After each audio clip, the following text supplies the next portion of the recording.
Bom, meus caros, boa noite a todos.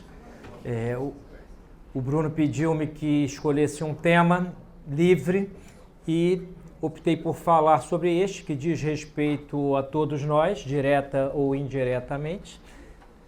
É um tema profundamente humano, ou seja, o vínculo que há entre a soberba e a ingratidão. E eu começo por dizer o seguinte: não nos enganemos, nós mesmos, em nossa vida cotidiana, não somos ordinariamente tão gratos quanto deveríamos ser nas questões mais básicas, às vezes.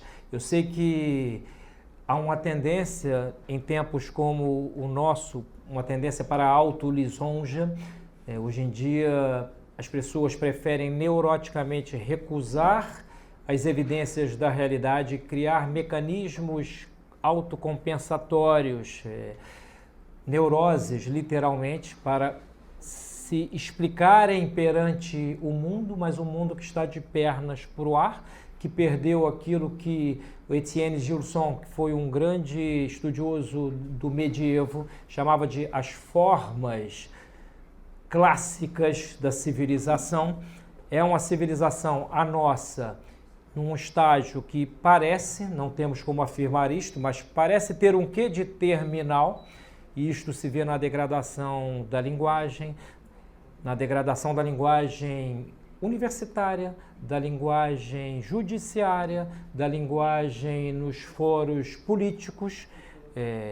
Quem aqui às vezes se dá o trabalho de assistir às sessões das nossas casas legislativas, e se porventura é uma pessoa que tem um mínimo de formação ou alguma referência no que tange a arte da oratória, vê que realmente os nossos parlamentares, quase sem nenhuma exceção identificável, parlamentar parla, eles têm o discurso completamente mal ajambrado, eles não conhecem as figuras de linguagem. Isto aqui não é algo de somenos importância. Quando alguém vai falar para um público, e sendo esse público presumivelmente uma nação inteira, convém que o faça de acordo com certas regras. Quintiliano nos diz, por exemplo, que a oratória ela tem entre os seus fins o de deleitar o auditório. O orador ele faz de tudo para, ordenando o seu discurso de maneira congruente, deleitar a assistência, comover, ou seja, mover os afetos. Isto é um dos objetivos da boa oratória, e persuadir ou dissuadir por via de raciocínio, mas sempre fazendo tudo de modo a que o discurso seja belo, belo de ouvir, porém belo também pelas belezas que encerra. Então, quando nós vemos que a própria linguagem se degrada ao nível dos cicios, das onomatopeias rasteiras, etc. É kkkk, é a linguagem do uga-muga no zap-zap. Quando nós chegamos à linguagem do uga-muga no zap-zap, significa que as pessoas perderam, de alguma maneira, os conceitos de que as palavras são portadoras. As palavras não são entes descarnados. Então, nós vamos falar aqui hoje de ingratidão e veremos que, entre outras coisas, é possível uma pessoa ser ingrata também por uma espécie de insuficiência verbal. Ela nem consegue entender os critérios pelos quais, segundo os quais, melhor dizendo, ela deve agir desta ou daquela maneira em circunstâncias objetivas da sua vida. Eu pus um quadro ali atrás, que são os 7 pecados capitais, encimados pelo pecado supracapital, que é o da soberba, e é um quadro que esse quadro é uma espécie de fast food. Ele nos serve em aulas as mais distintas, com objetivos os mais distintos, porque os 7 pecados capitais são um tema não só teológico, como também de filosofia moral, muito importante para Santo Tomás de Aquino e para cada um de nós, conforme eu espero deixar mais ou menos indicado ao final da aula de hoje. Então nós temos ali a soberba, que é um amor desordenado que uma pessoa nutre pela sua própria excelência. O soberbo é aquele cara apaixonado por si mesmo de maneira doentia. Esta desordem no amor, ela é a fonte de todos os chamados vícios capitais, segundo uma hierarquia. Primeiramente, aqueles vícios que não têm comunhão com o corpo, ou seja, são vícios meramente mentais, espirituais. O sujeito pode ser alto, magro, gordo, baixo, e se ele está carcomido por um desses vícios, não fará diferença nenhuma a circunstância física que o acometer. Então, são os 3 primeiros pecados capitais na hierarquia dos malefícios, são a vaidade, né, a inveja e a avareza, que São Paulo diz que é, de alguma maneira, a fonte de todos os pecados. Esse afã de ter, este afã desordenado de ter. A vaidade, a glória vã, inanis glória, a glória nanica, seria essa aspiração por um reconhecimento da excelência amada desordenadamente. E a inveja, por sua vez, seria o receber mal um bem alheio, de maneira absolutamente gratuita. O invejoso, o genuíno, o invejoso raiz, digamos assim, ele recebe o mal alheio quase sem interesse nenhum. Recebe o bem alheio como um mal para si, quase sem interesse nenhum, simplesmente por ser um bem para outrem. Então a inveja é um pecado terrível e nós vamos ver aqui que é impossível, ontologicamente impossível, uma pessoa ser grata se na sua alma predominam estes pecados espirituais mais graves na escala dos pecados capitais. O vaidoso tende a querer ser ele próprio reconhecido, ele tende à ingratidão como a uma espécie de fim próximo. Então, nesta hierarquia, temos primeiro estes 3 pecados meramente espirituais, depois um que é espiritual, porém já com um reflexo sobre o corpo maior, que é o pecado da assídia, né, que foi mal traduzido por preguiça. A assídia, embora ela implique uma indolência que é análoga à preguiça, não é preguiça, é uma espécie de ódio à excelência. Que excelência? A excelência que uma pessoa é chamada a realizar na sua própria vida, dadas as potências que integram a sua alma, as potências superiores da inteligência e da vontade. Então, a assídia, esta indolência, ela reflui para o corpo de alguma maneira já mais decisivamente do que os pecados anteriores. E por fim, aqueles 3 que estão na base ali, que são a gula, né, a luxúria, que eu pus bem aqui no centro, e a ira, estes têm uma refluência muito mais veemente no corpo. Os atos da luxúria, segundo Santo Tomás de Aquino, impregnam a imaginação de uma maneira muito mais forte do que os atos de outros pecados. Estes últimos são graves, já que a luxúria seria uma espécie de luxo na aquisição ou na busca do bem venéreo. Santo Tomás não era um falso moralista, ele jamais diria que o prazer que vem juntamente com o ato sexual fosse um mal em si. Ele é um mal, será um mal se estiver fora da reta ordem da razão. Todos os pecados que de alguma maneira são espelhos desses 7, tanto é que o próprio Santo Tomás diz que há filhas, né, desses pecados capitais. Eles são capitais por isso, caput, cabeça, eles são cabeça de outros pecados. Então a inveja tem como filhas diletas a murmuração, a detração e outras cositas más, né, que não são buenas. Né? A inveja tem filhas que realmente são perceptíveis por qualquer psicólogo mais sutil, né? São reflexos que uma pessoa que está, digamos assim, dominada por esse pecado, ela manifesta. Então, este arcabouço de situações dramaticamente mais no plano espiritual, ele é que vai dar o pano de fundo para Santo Tomás avaliar o estado da alma de uma pessoa em diferentes circunstâncias. Então nós vamos ver aqui que a gratidão, a questão sobre a gratidão, que é a questão 106 da segunda e da Suma Teológica, ela está inserida no Tratado da Justiça e num subtratado que seria o subtratado das virtudes sociais, digamos assim, porque a justiça, ninguém aprende a justiça, sabemos disto desde Aristóteles, para ficar especulando acerca do que seja a justiça. Então, a justiça das virtudes cardeais, ela é aquela que tem o maior reflexo social. Então, a gratidão, ela é uma virtude moral anexa à virtude da justiça, Santo Tomás chama de parte, é uma das partes potenciais da justiça. Ninguém pode dizer-se justo se não é habitualmente grato. Por isso, assim, eu já que vou falar sobre a conexão entre ingratidão e soberba, eu estou tentando fazer algo que é mais ou menos conforme o método de Santo Tomás, que é o seguinte: quando ele vai falar de uma realidade má, ele antes, de uma realidade depravada, ele antes apresenta esta realidade no seu estado são, de sanidade. Então, antes de falar da ingratidão, convém falar do que seja a gratidão. Antes de falar, por exemplo, tem um trecho na Suma que é sobre a predestinação, né?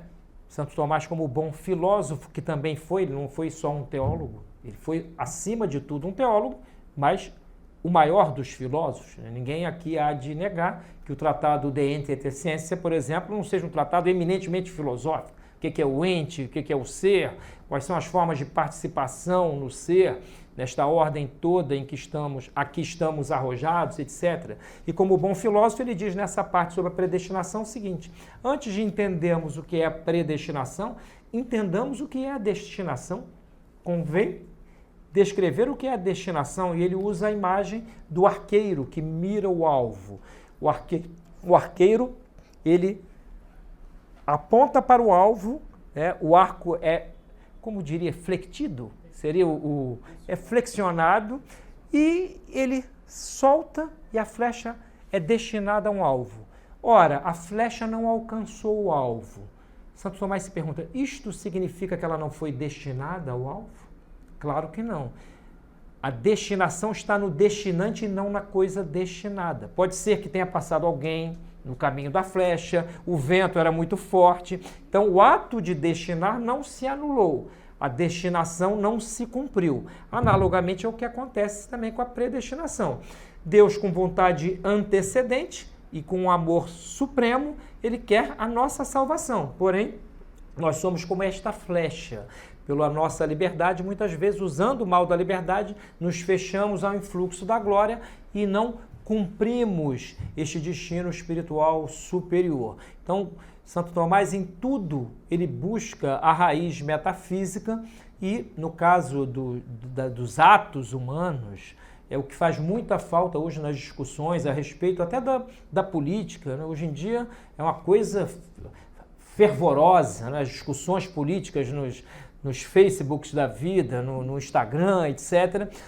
E às vezes nós contemplamos o quadro e vamos ver que os dialogantes, os que estão ali numa contenda, não têm nem sequer uma ideia rasteira a respeito dos critérios sem os quais uma argumentação não seria argumentação, seria uma espécie de bate-boca de rufiões num boteco, né? Bate-boca de rufiões no boteco, e não uma dialética, né, na qual haverá controvérsias em busca da verdade.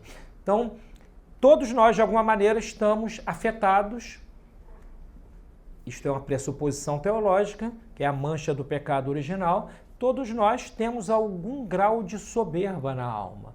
Esta soberba, ela é apagada quando nós estamos em estado de graça, quando nós estamos em estado de graça aqui sacramental, né? Porque uma pessoa pode até ter recorrência aos sacramentos e, no entanto, por exemplo, comungar sacrilegamente e não estar em estado de graça. Inclusive fazer do corpo de Cristo um juiz mais grave ainda, né? O pecador que aproxima-se da Eucaristia em estado não contrito, em estado de pecado mortal, ele se faz réu do corpo de Cristo. Ou seja, ele soma seus pecados, um ainda mais grave, que é o fazer-se réu do corpo de Cristo, já que o mérito da nossa salvação é dele. Então nós devemos aprumar a alma para nos aproximarmos do sacramento. Assim é também nas coisas meramente humanas. Eu pus uma definição aqui que é o seguinte: a desordem espiritual tem como causa primária um desajuste amoroso, ou seja, do amor que não guarda o devido modo, a devida ordem. Eu trouxe aqui para o meu amigo Salomão, que me pediu, um livro que eu editei, que é o Êxtase da Intimidade, uma obra do filósofo espanhol Juan Cruz Cruz, em que ele diz que o amor, ele tem sede na vontade, ele não é um mero sentimento, ele é um ato positivo da vontade, o amor sublime, o amor agápico, ele é um ato da vontade. É óbvio que nós sentimos esse amor no corpo e nos emocionamos, etc., mas ele é uma realidade espiritual e é, digamos assim, a instância inexpugnável da liberdade. Quem ama, enquanto ama, não é passível de ser coagido. Ninguém coage o amor. Ninguém coage o amor nem para que aumente, nem para que diminua.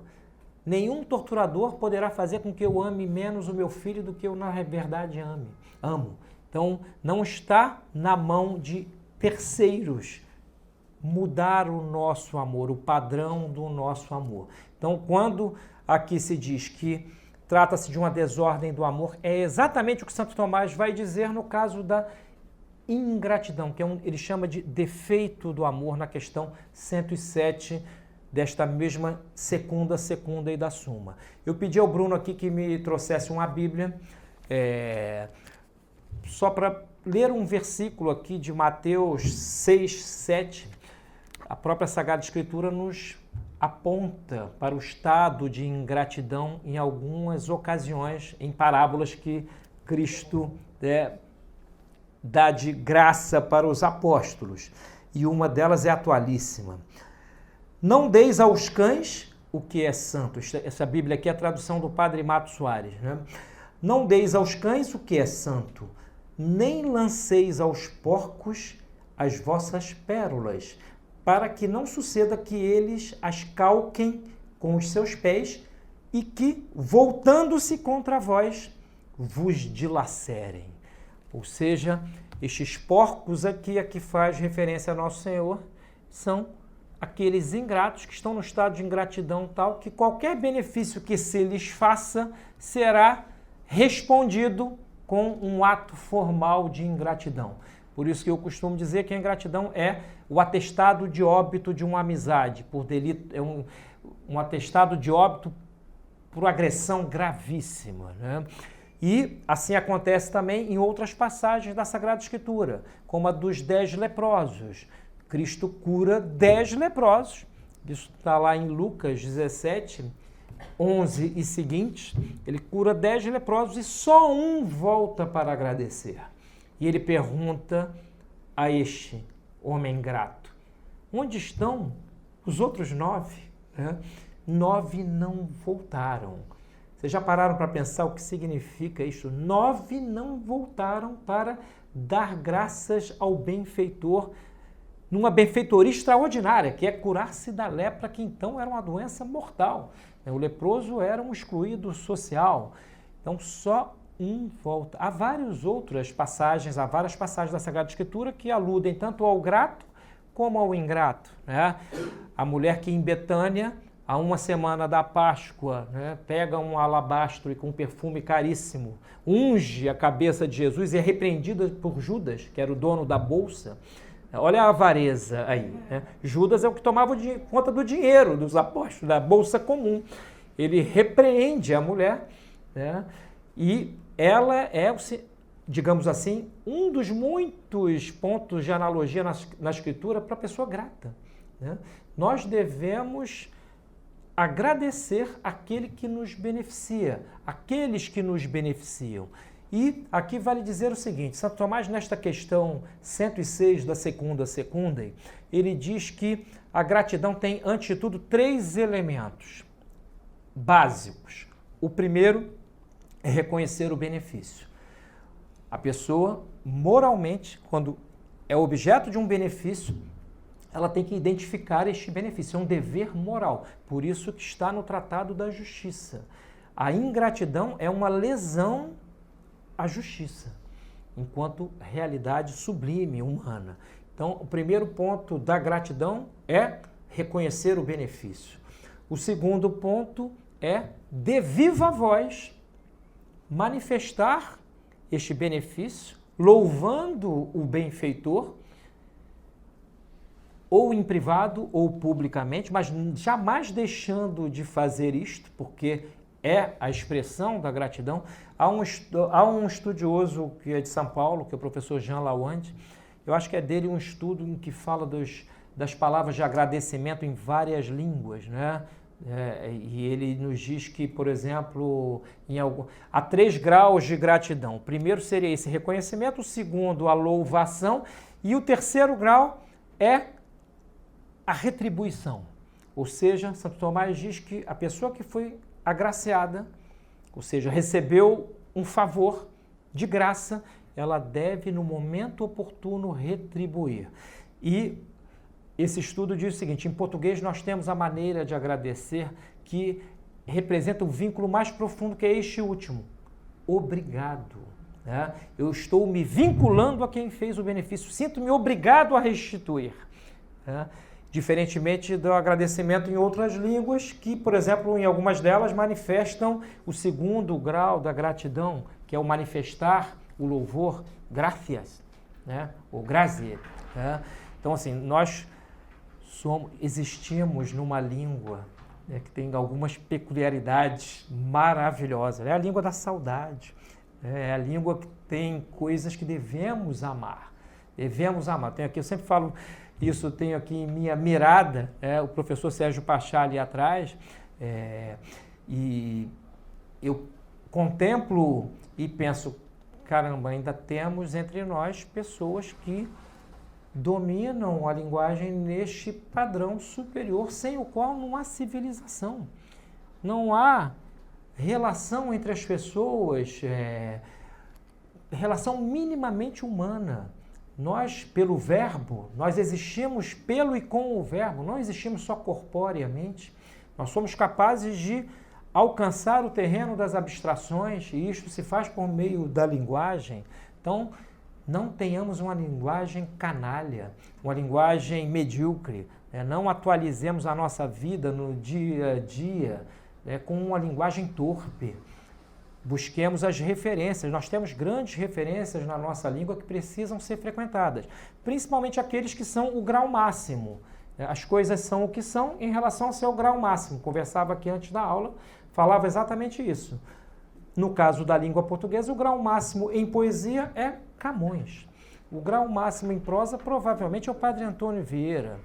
Então, assim, devemos frequentar estes autores, acalentá-los, porque eles são patrimônio nosso.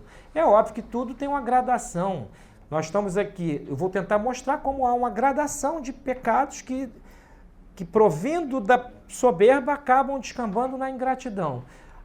As realidades humanas conhecem graus, sejam ascendentes, sejam descendentes. Está aí a regra de São Bento que não nos deixa mentir. Está aí a liturgia romana, por exemplo, quem tem um missal, deve ter um missal aqui, né? Tem uma parte da missa que é o gradual, por exemplo, né? Que é aquela leitura daquele salmo, depois da primeira leitura, é um salmo geralmente exortativo e era lido nos degraus do púlpito, grados, né? Ou seja, havia ali a ideia de que na missa o que o fiel faz com a sua participação interior, e não a participação como muitas vezes se pensa hoje, né? Uma participação análoga à da torcida do Flamengo no Maracanã, né? Ou coisa pior. É uma participação interior, mas a própria liturgia ela apresenta-nos uma gradação até culminar na liturgia. Então isso é em toda e qualquer realidade humana. O sujeito quer ser um professor de filosofia metafísica, ele tem que estudar os grandes do seu ofício. Ele quer ser um professor de moral, tem que frequentar as grandes obras que já foram escritas. Não se dá salto nessas coisas. São realidades que se atualizam no decorrer do tempo. No decorrer do tempo. Então, assentado que a soberba é os pecados supracapital, é a pior coisa que pode acometer a um de nós, é amar-se desordenadamente. Há uma desordem no amor, no caso da soberba. Isto posto e considerando-se também que ela é a fonte dos outros chamados pecados capitais, que hoje eles sempre abundaram, né? Não sejamos também idealistas no mau sentido, né? Não pensemos que no passado só havia homens santos, extraordinários, isso é uma estupidez, né? Nós somos do mesmo magma de Adão, daquele que caiu, e temos as suas debilidades. Então não façamos do homem uma espécie de ídolo. Somos fracos e tendentes a um sem número de quedas. Mas só essa compreensão já nos dá alguns anticorpos para irmos refazendo a nossa vida paulatinamente em busca de bens para a alma. Então, Santo Tomás nos diz o seguinte: a gratidão é um estado, uma atitude do coração. Olha que maravilha. Por quê? Muito mais do que o efeito, eu posso dar R$300 de esmola para uma pessoa de rua, por exemplo. No caso moral, o que importa não é o valor, e sim o afeto. Vale mais o afeto do que o efeito. Então, a gratidão é um estado contemplativo amoroso. Muito mais do que o simples dizer obrigado, ela é esta prontidão amorosa para manifestar que aquele benefício foi uma coisa muito importante para quem o recebeu e que deve ser retribuído em algum momento na medida das possibilidades do beneficiário. Então, permito-me aqui cometer a heresia da autoleitura, da autocitação. Tem um artigo no Cosmogonia da Desordem intitulado Dos Delitos contra a Amizade, a ingratidão. A ingratidão é o atestado de óbito da amizade por lesão gravíssima, seja qual for o grau de intencionalidade com que é levada a cabo. Da fraqueza moral, chamada comumente de covardia, a cegueira da mente, pura e simples, por cujo intermédio os benefícios recebidos vão esmaecendo, vão desaparecendo de maneira culpável da consciência do ingrato.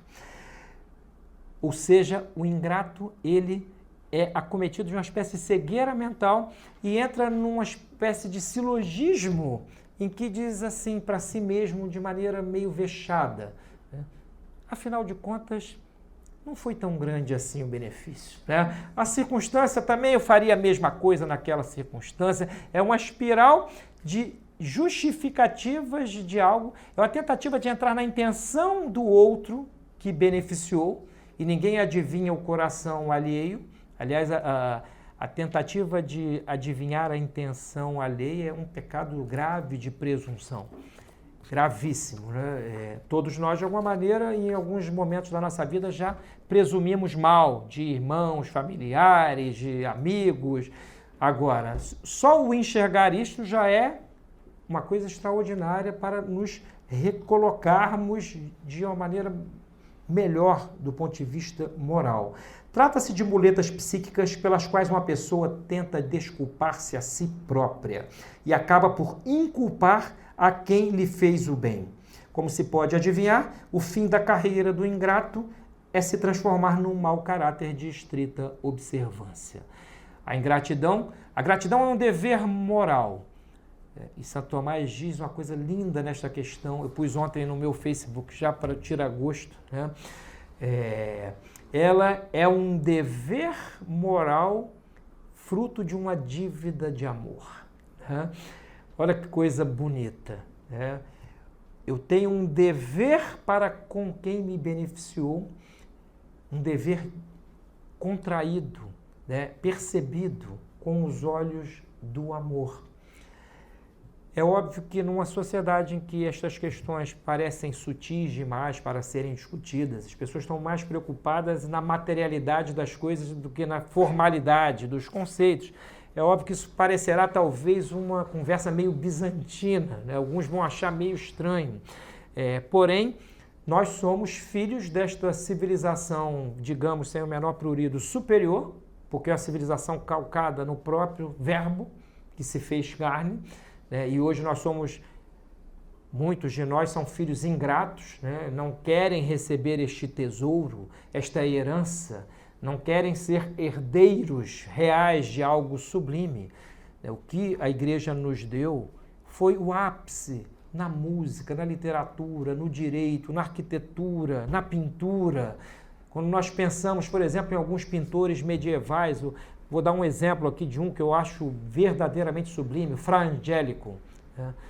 Que pinturas extraordinárias, que capacidade de pintar o mistério, de fazer alusão ao transcendente, uma alusão ao mesmo tempo precisa naquilo que é possível, né? Já que nós estamos envoltos pelo mistério.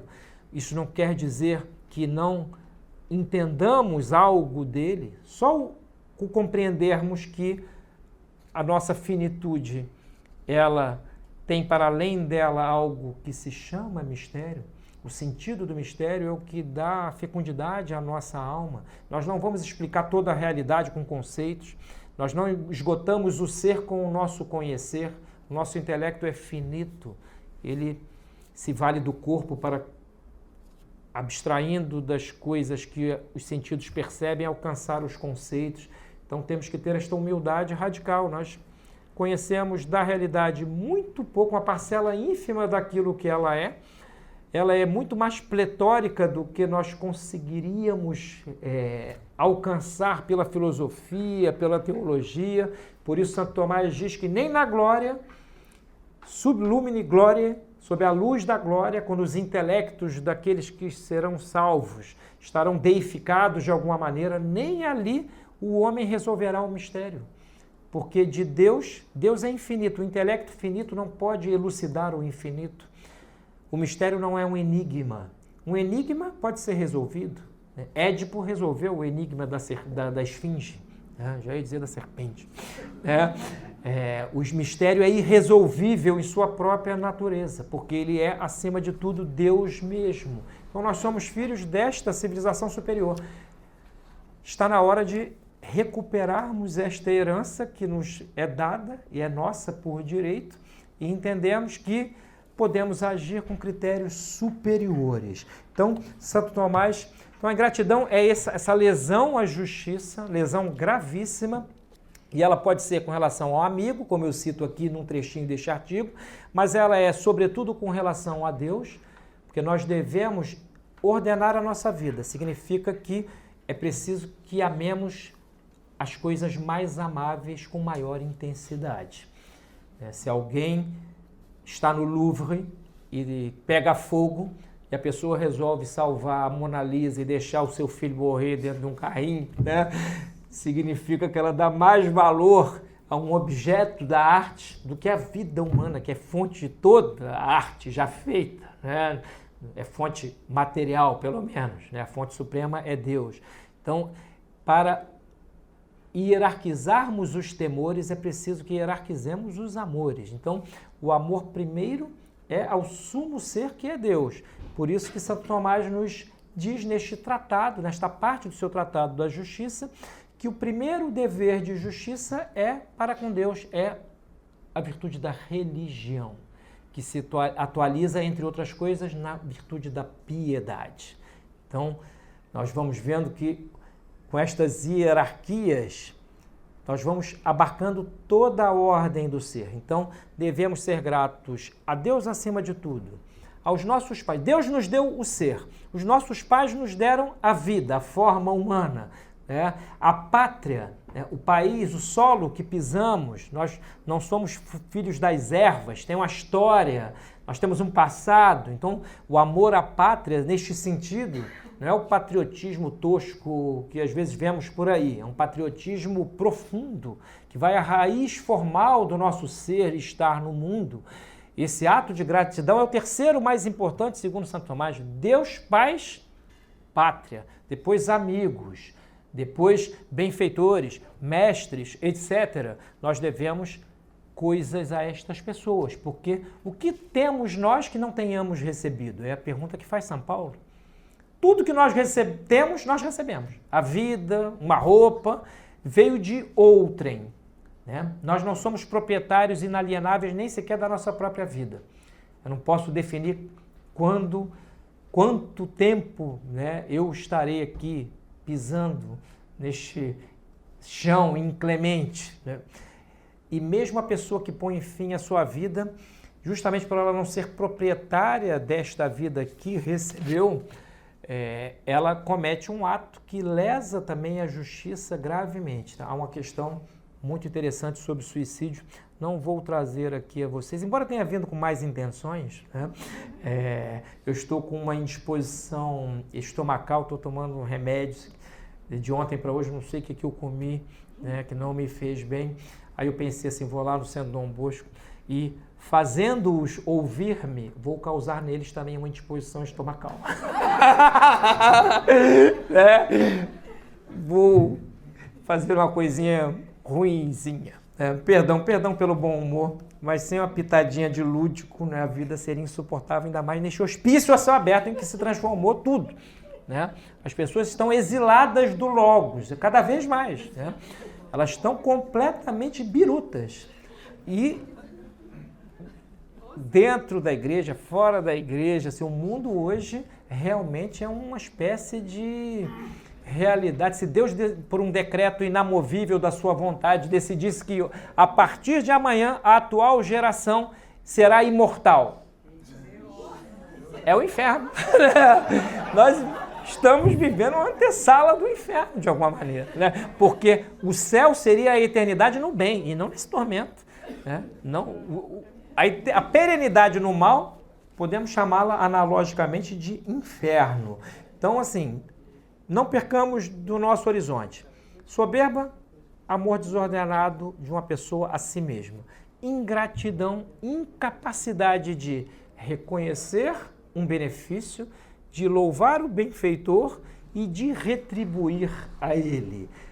Tudo isso porque o ingrato, de alguma maneira, tem o que Santo Tomás chama, com estas palavras na Suma, defectus amoris, né? Um defeito no amor. Há uma falha amorosa na alma do ingrato e essas questões são muito interessantes, os artigos, melhor, da questão 106, porque são várias perguntas que Santo Tomás se faz. Por exemplo, um benfeitor deve continuar a fazer o bem para o ingrato? Vejam que questão. Né? Às vezes nós lidamos com pessoas ingratas, próximas, e geralmente a ingratidão é de uma pessoa mais ou menos próxima. Né? Ninguém é ingrato a milhares de quilômetros de distância. Né? É um amigo, é um parente, né? Mas devemos continuar a beneficiar aquele que é incapaz de nem sequer, ou de sequer reconhecer o benefício. Segundo Santo Tomás de Aquino, convém continuarmos, na medida do bom senso, a beneficiar este ingrato, porque, entre outras coisas, pode ser que ele se transforme de ingrato em ingrato. E o mérito da benfeitoria, Deus vê. Deus vê. Deus não pode ser, nesta visão aqui, um conceito abstrato. Ele está na equação das nossas ações cotidianas, de fato. Né? Quando uma pessoa contém um apetite sensível, por exemplo, porque vê na vazão que se desse a ele uma imoralidade, por exemplo, não é que ela não esteja sendo autêntica, está sendo profundamente autêntica, está dizendo não ao apetite por amor de um bem maior. Né? Se uma pessoa tem incontinência sexual, se ela é casada, imagina, como é que vai continuar o casamento? É impossível. Né?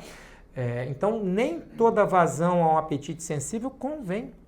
Então, quando nós entendemos isso, já demos um grande passo para ter a alma mais em paz do que quando vamos dando vazão a todos os nossos apetites e vontadezinhas menores. Então, vejam bem, déficit amoroso, né? A ingratidão, né? Ela, em contrapartida, tem a gratidão, que é esta atitude habitual, benévola. O grande Santiago Ramírez foi o maior, ou um dos maiores, é difícil dizer, um dos grandes tomistas do século XX. Ele tem um tratado sobre o bem comum, e neste tratado há um tratado sobre a caridade, a essência da caridade. E ali ele começa, como bom mestre da analogia, por fazer a distinção de vários conceitos que podem ser ditos, chamados de amor, analogicamente, mas não encerram em si o conceito perfeito de amor. Por exemplo, simpatia.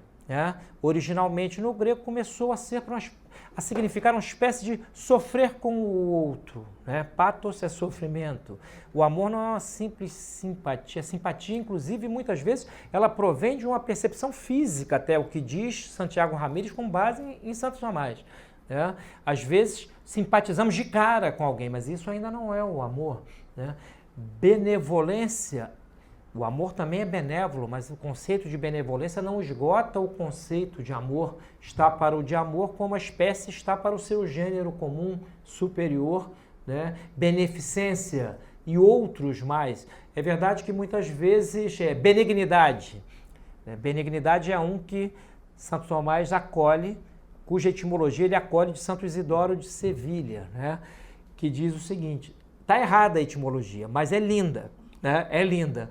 Bona ignitas, é o fogo bom, A benignidade seria o fogo bom do coração, embora errônea, a etimologia, o conceito teológico é maravilhoso, porque realmente o amor abrasa-nos, Quando a gente ama verdadeiramente algo ou alguém, nós somos afogueados, Quem aqui já leu Camões? Camões é o nosso poeta que melhor cantou o amor. Penso que o professor Pachá há de concordar comigo. A lírica de Camões é uma coisa extraordinária, alguns poemas verdadeiramente sublimes, até de cunho platônico. Há uma discussão a respeito de se Camões teria ou não frequentado as cadeiras da Universidade de Coimbra, porque senão foi um milagre aquilo, porque há conceitos tão sublimes de amor ali e tão platônicos que realmente ou ele aprendeu de algum grande mestre ou recebeu por infusão direta de Deus. Então, visitar Camões no tema do amor é a melhor coisa que alguém pode fazer a si mesmo, que vai entender, entre outras coisas, a gratidão. A gratidão é um dos conceitos análogos ao amor, mas ela em si não encerra o amor. Ela é um reflexo do amor para com os outros. Seria uma espécie de realização da justiça, a gratidão, no plano individual, benevolente, ou seja, a pessoa grata é grata porque quer. Agora, o que Santo Tomás diz é que ela deve querer. Algumas coisas nós queremos, outras, além de as querermos, devemos querê-las, o que é diferente. Uma coisa é amar, outra coisa é entender que há ali naquela circunstância para com aquela pessoa um dever amoroso. Um pai que não ame a seu filho, além de defraudar a justiça gravemente, ele atenta contra a ordem superior. Quando se diz aqui, um dos mandamentos é honrar pai e mãe. Honrar pai e mãe é um mandamento. Jesus não falou assim, olha, vamos ver se dá para amar, se der para amar. Amai aos vossos pais. O amor é um mandamento e nem por isso deixa de ser livre. E a ingratidão é uma fratura nesse amor, neste horizonte de Santo Tomás. E o fato de ela ser, de alguma maneira, fruto distante da soberba, isto está implicado em todo o arcabouço de conceitos relativos ao pecado que Santo Tomás trouxe à luz em sua magnífica obra. Todo e qualquer pecado, todo e qualquer tropeço existencial, de alguma maneira, é uma imitação da soberba. É uma desordem neste apetite, no amor próprio. O amor próprio, o amor de uma pessoa por si mesma é o primeiro, segundo Santo Tomás, na escala dos amores. Quem não se ama, de acordo com a ordem devida, não vai amar ninguém. Aquela pessoa que tem um déficit... Hoje há algumas expressões que acabam se vulgarizando, tem uma autoestima baixa, ela se ama pouco. Isso é ter um problema por defeito. O outro problema é por excesso, que é muito mais grave. E quando a pessoa ama-se desordenadamente, é impossível que ela atualize na sua alma aqueles deveres humanos, demasiado humanos. Então, agradecer às pessoas é algo que as nossas gerações mais recentes devem reaprender a serem gratas. Muito obrigado. Isso se perdeu. Se perdeu. As pessoas não se agradecem mais por coisas óbvias. O sujeito é garçom do bar, né? Não interessa. Não é porque ele está fazendo um dever de trabalho que ele não merece a sua gratidão. Né? Assim, dar graças por algo é uma coisa que devemos fazer sempre. Sempre.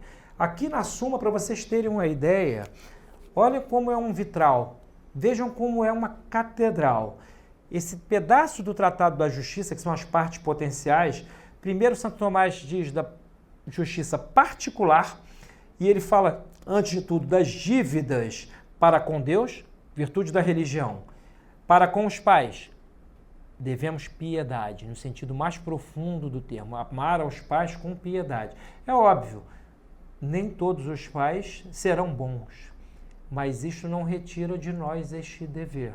Às vezes, uma relação com o pai é uma relação problemática, muitas vezes, né? Quem aqui de nós já não teve problemas com os pais, né? Isso vai conhecer várias gradações.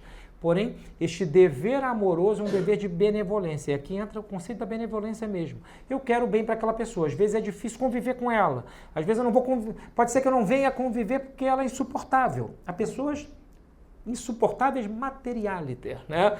São pessoas materialmente insuportáveis. Você não consegue ficar 15 minutos do lado da pessoa sem ter uma crise de ansiedade para que ela vá embora dali, né? No entanto, em se tratando de pai e mãe, essa benevolência radical nos cabe. E muitas vezes, e quem vos diz isso é alguém que já passou perto da morte em algumas ocasiões, quando a vida parece que se vai, nós atualizamos na mente várias coisas do tipo, caramba, né? Eu tive a oportunidade de manifestar aquilo, né, para o meu pai, para minha mãe, para o meu amigo, não fiz, né? Tem um samba antigo do Nelson Cavaquinho que diz, me dê as flores em vida, o carinho, a mão amiga, para aliviar meus ais. Depois que eu me chamar saudade, não preciso de vaidade, quero preces e nada mais. Então, dizermos às vezes, eu amo você, mesmo quando aquele que é amado, né, não faz jus a este amor, é algo sublime.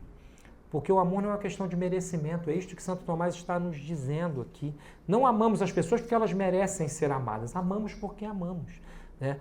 E não merecemos ser objeto do amor de Deus. Deus nos ama apesar de todas as nossas misérias. Então, um bom teólogo sempre fará esta equação. Bom, se eu que sou esta desgraça ambulante, né, se eu que realmente faço poucas coisas que prestam, sou objeto de um amor tal que o próprio Deus se fez homem para sacrificar-se por mim, eu tenho no mínimo um dever de, se não chegar a este extremo de amor, pelo menos ter isso como baliza para poder melhorar o grau da minha relação com as pessoas. Então, assim, a gratidão é literalmente daquelas virtudes sociais, aquela que retira muito a pressão nas inter-relações. Se o padrão de gratidão numa sociedade é elevado, isso significa que a tensão diminui, porque assim, até às vezes com uma pessoa que não é amiga, né, uma pessoa de quem não gostamos muito, seja lá por que for, se ela nos diz algo benevolente, olha, muito obrigado, ou então reconhece algo em nós, isso já nos torna mais serenos. Então, assim, a gratidão, além de fazer bem a nós mesmos, faz bem para a sociedade como um todo. Nós que somos filhos da Revolução Francesa, netos, talvez bisnetos, né, temos uma ideia de liberdade individual só. Tá? Esquecemos que a liberdade ela é uma realidade ontológica, antes de ser individual, e ela também não diz respeito só ao ato de escolha. Né? Santo Agostinho, que tem uma obra clássica chamada De Libero Arbitrio, né, sobre o livre-arbítrio, ele nos informa que livre-arbítrio é faculdade de escolha. Eu posso escolher, né, ir para a direita ou para a esquerda, votar em fulano ou cicrano, etc. Já a liberdade é a escolha inteligente e amorosa do bem. É diferente. Eu só sou livre quando escolho o bem, a verdade, a unidade. Eu posso usar da minha faculdade de escolha mal. E isto acontece no caso da ingratidão. Pensemos bem, o primeiro ingrato, segundo a tradição católica, foi o próprio demônio. Ele subtraiu-se à ordem e disse, não servirei a essa ordem. Quero submeter os meus inferiores a mim, de maneira tirânica, sem reconhecer amorosamente aquele de quem eu saí por criação. Então, pensemos nos grandes pecadores, são todos eles grandes ingratos. As grandes personagens históricas, quando nós começamos a estudar um pouquinho a história das pessoas que protagonizaram certas ideias, nós vamos ver quando as ideias eram péssimas, que a sua vida também foi péssima. Aquele livro do Paul Johnson, que é Os Intelectuais, é uma maravilha, embora ele só se refira a intelectuais num período que vai mais ou menos da Revolução Francesa para cá, ele vai mostrando como, por exemplo, há uma congruência entre a má doutrina desses homens e a má vida, e uma vida ingrata. Marx, por exemplo, e o Paul Johnson, ele foi odiado porque ele foi às fontes. Ele não saía dizendo as coisas da sua cabeça, ele apontava as fontes daquilo que ele dizia. Marx escreveu O Capital, para quem não sabe, e vocês que me assistem, quando estava com um furúnculo aparentemente incurável nos testículos. E teria dito para Engels, eu vou me vingar do mundo. E Marx nunca pagou uma dívida. Ele foi sustentado primeiro pela mãe, depois pelo partido. Um homem que dizia ser a favor do proletário, teve uma filha, não a reconheceu. A relação pai e filho, não reconheceu a filha, disse que era filha do Engels. Quando Marx morreu, Engels foi contar para a pobre mulher que, na verdade, o pai dela era Marx, ela se matou. Olha a vida horrível. Jean-Jacques Rousseau, que dizia que viveria para ver um catecismo cívico, ele não viveu para ver, mas ele é um dos construtores daquela pataquada. Ele escreveu o Emílio, o Emílio é um livro aí que é usado por pedagogos contemporâneos como exemplo, uma tragédia, o livro é uma bosta. Quem assim, o Emílio é o educando arquetípico, a quem o paizinho vai dando conselhos. Não, o Emílio deve ser educado desde tenra idade, ao ouvir explosões, ter contato com pólvora. Olha, se alguém aplica os preceitos do Emílio, vai ter um Che Guevara dentro de casa que vai assassinar. E ele dizia o seguinte, é um tratado para a educação de crianças. Teve 5 filhos, abandonou a todos. Não educou nenhum. A mulher morreu praguejando contra ele. Um dos filhos, ao que parece, morreu famélico, esfomeado, melhor dizendo. Então, assim, há sempre um vínculo entre uma má doutrina e uma má vida. E há sempre um vínculo entre os pecados mais graves e aqueles que são menos graves, quer pela intensidade, quer pela matéria. Então, quando eu digo aqui que há este vínculo subterrâneo entre o pecado dos pecados, que é o pecado luciferino por excelência, que é o da soberba, e o pecado da ingratidão, que é uma lesão à justiça social, quando eu digo isso, eu estou repetindo o Santo Tomás, mas num momento em que realmente uma das coisas a serem resgatadas para que algo melhore, está difícil enxergar, às vezes, uma melhora, o mundo está realmente sem critérios civilizatórios, mas quando eu digo isso, estou dizendo algo para nós, contemporâneos. Nós precisamos restabelecer esses critérios, entender que ou vamos ter esta atitude do coração, como a chama Santo Tomás, que é essa atitude previamente benevolente de já estar predisposto, de uma pessoa já estar predisposta a reconhecer o bem que lhe fazem, ou vai ser difícil sairmos desta teia de aranha em que o mundo contemporâneo se transformou. É óbvio, ninguém pense que a natureza não dá saltos. A natureza não dá saltos e, portanto, devemos começar pelo que é básico. Pelo que é básico, a gratidão é uma das coisas mais elementares da vida dita propriamente humana. E assim com as demais coisas também. Comecemos pelo simples. O próprio conhecimento, segundo Santo Tomás, ele é um trânsito daquilo que é mais conhecido àquilo que é menos conhecido. Conhecer algo é transitar do desconhecido ao conhecido. aumentar a sua visão da realidade. Ora, isso começa pelas coisas mais básicas. No tratado, que é uma página só, que ele escreveu para um irmão de fé que pediu, né, o De Modo Studendi, né, sobre o modo de estudar, a primeira analogia que Santo Tomás faz é a seguinte: queremos aprender a nadar, comecemos pelas águas tranquilas de um rio. Ninguém vai, né, vai para Nazaré, lá em Portugal, né, que tem ondas de 30 metros, para aprender a nadar. Né? Vou pegar um jacaré aqui, né, acaba sendo, né, morto. Né? Mesmo surfistas profissionais têm dificuldade. Então, comecemos pelo mais simples. O mais simples é o seguinte: muito obrigado, Senhor. Que bom. Né? Agradeço, fui beneficiário. Isso melhora a nossa vida, melhora a vida da pessoa com quem nós nos relacionamos, sobretudo se é pessoa mais próxima. As relações perdem muito da sua tensão. Então, nós estamos falando aqui de algo que seja, digamos assim, embora pareça ser, né, desprovido de importância.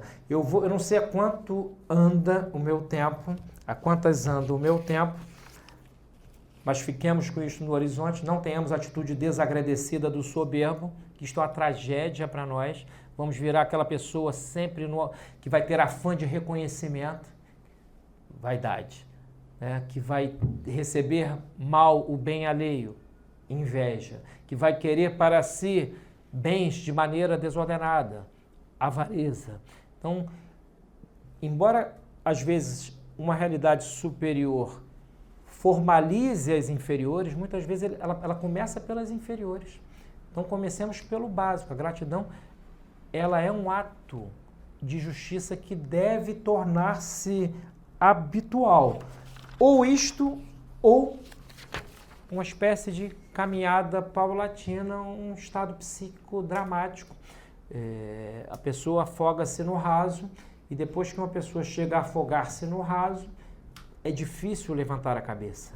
É muito difícil levantar a cabeça. Nós temos aqui no Rio, por exemplo, demos graças a Deus, temos aqui no Rio esta missa tridentina, por exemplo.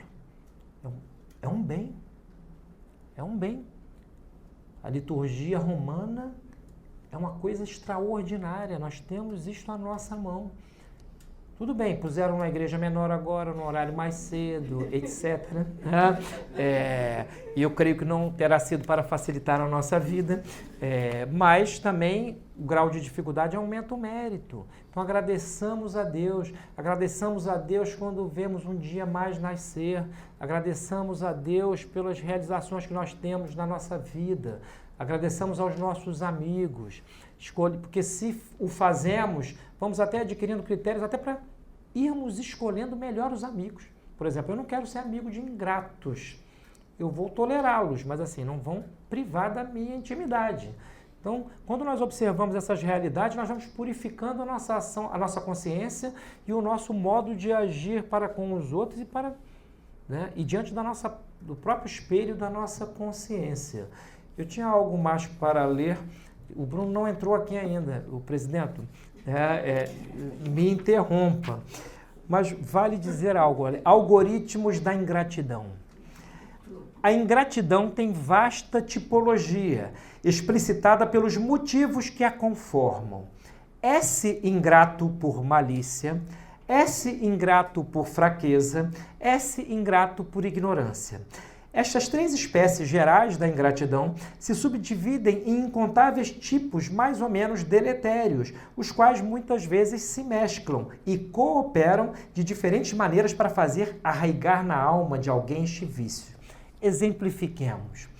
O estúpido, enquadrado na subespécie da ignorância, não pode ser grato. Né? A estupidez realmente é uma realidade anímica que como que inviabiliza a gratidão. Ela não é a necessidade, né? Não é o nécio, né? É a ignorância enquanto carência habitual de ciência num sujeito capaz. Isso é ignorância, segundo Santo Tomás. O sujeito é capaz e se torna incapaz porque deixa de conhecer o que devia. O susceptível, enquadrado na subespécie da fraqueza, não pode ser grato. Nós vivemos na sociedade das pessoas de geleia. Ninguém aguenta uma crítica. Ai, meu Deus! É horrível ter que usar luvas de pelica, né, no trato diário com as pessoas. E cada vez no Brasil, então, você, né, tem sempre de prontidão uma multidão de previamente ofendidos. Né? Você tem que escolher as palavras. O invejoso, enquadrado na subespécie da malícia, não pode ser grato. Enfatize que se está a falar do hábito da ingratidão e não de atos isolados dela, embora estes últimos representem sinais de fumaça a indicar o seguinte: em algum lugar crepita um fogo horroroso, o fogo da doença que acomete a pessoa e a torna refém de emoções desgovernadas, as quais vão aos poucos afastando a inteligência do centro da personalidade. Ou seja, uma pessoa sã, nela a inteligência está no centro da personalidade. Não é nem o inconsciente, não são os apetites físicos, é a inteligência. Quando nós trazemos a inteligência para o centro da personalidade, ela vai trazer-nos, por sua vez, critérios de ação efetivos. Critérios efetivos e nós vamos melhorar o padrão dos nossos atos, tanto interiores como exteriores. Então pensemos nisto, meus caros. Sejamos gratos aos amigos, a Deus, mas não como eu vejo aí às vezes, né? Dou graças ao universo. Né? Vai mundo! Né? Realmente assim, né? Bem dizia o Chesterton, né? Que o ateu é aquele que acha que tudo foi feito pelo nada. O ateu é um ingrato profissa da ingratidão. Mas assim, não imitemos esses maus exemplos. Como eu gosto de ver os sorrisos, né? Eu observo a dentição de todo mundo. Né? Sejamos gratos a cada dia da nossa vida. A vida é um bem extraordinário, não a entreguemos na mão do Estado. Né? A nossa vida pertence a Deus.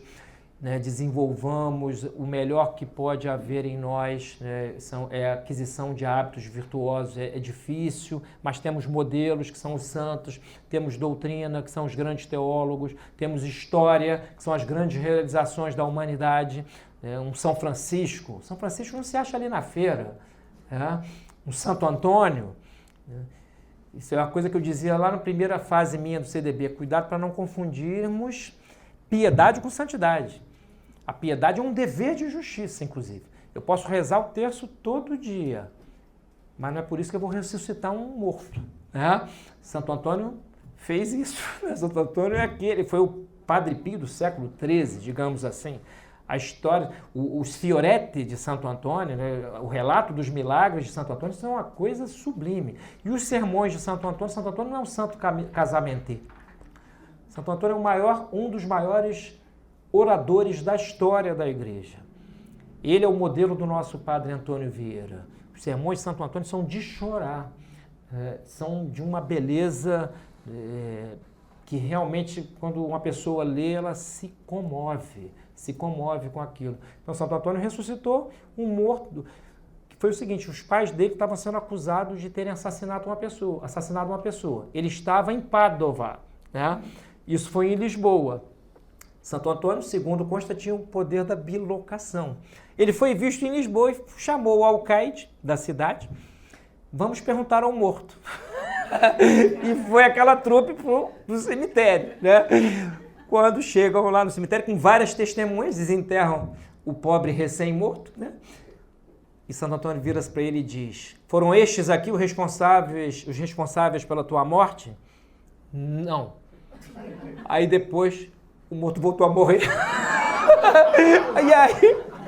E aí alguém perguntou para o santo: mas por que o senhor não indicou, então, perguntou para ele quem eram os criminosos?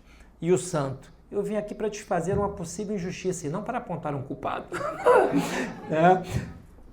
Então, a justiça, pensemos, a gratidão é dever de justiça. Comecemos pelo simples. Se começarmos pelo simples, humildemente, nós vamos subir os degraus da sabedoria. Um abraço, gente. Vamos que vamos.